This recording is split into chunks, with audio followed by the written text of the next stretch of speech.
கொலை அச்சுறுத்தல் விடுக்கப்பட்டது, தண்டனை வழங்கப்பட்டது. கற்றுக்கொள்வது கூட தண்டனை. இது ஆரம்ப கால வரலாறு.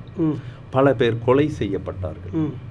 ஆனால் அவர்கள் என்ன செய்தார்கள்? பிறகு அதாவது ரகசியமாக இந்த அறிவியலை சமூகத்திற்கு கொண்டு செல்ல வேண்டும் என்று ரகசியமாக கல்வியை, அறிவியலை அதாவது சமூகமயப்படுத்தினார்கள். பிறகு புத்த தர்மத்தின் குருகுல கல்வி எடுத்துக்கொண்டால் பின்தங்கிய சமூகத்திற்கு கொண்டு சென்றார்கள்.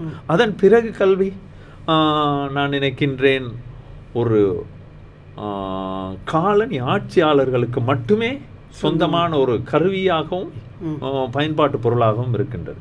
உதாரணத்திற்கு நான் இருக்கிற இலங்கையிலும் கூட பிரித்தானியர் இந்த நாட்டை கைப்பற்றிய பொழுது மிஷனாரி கல்வி முறையை இங்கு அறிமுகப்படுத்தி ஆங்கில கல்விக்கு முன்னுரிமை கொடுத்து அவர்களுக்கு தேவையானவர்களை கல்வியினூடாக போஷித்தார்கள்.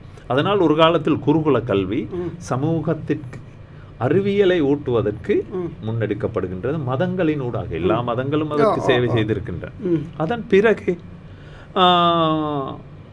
கல்வியை அதாவது சமூகமயப்படுத்த வேண்டும் என்று இலவச கல்வி. அந்த இலவச கல்வியை கொண்டு வருவதற்கு நான் நினைக்கின்றேன் இலங்கையில கண்ணங்கர் அவர்கள் 1919ஆம் ஆண்டு தங்களுடைய கருத்தை முன்வைக்கின்றார். 1919ஆம் ஆண்டு கல்வி முழுமையாக சமூகத்துக்கு சென்றடைய வேண்டும் என்ற கருத்தியலை முன்வைத்தவர் கண்ணங்கர்.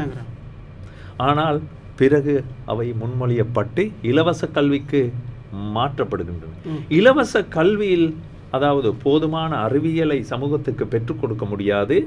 உலகளாவிய ரீதியில் இன்று தொழில்நுட்பங்கள் வளர்ந்திருக்கின்றன. இந்த தொழில்நுட்பத்திற்கு ஏற்ற பொதுமொழிக்கு முக்கியத்துவம் கொடுக்க வேண்டும்.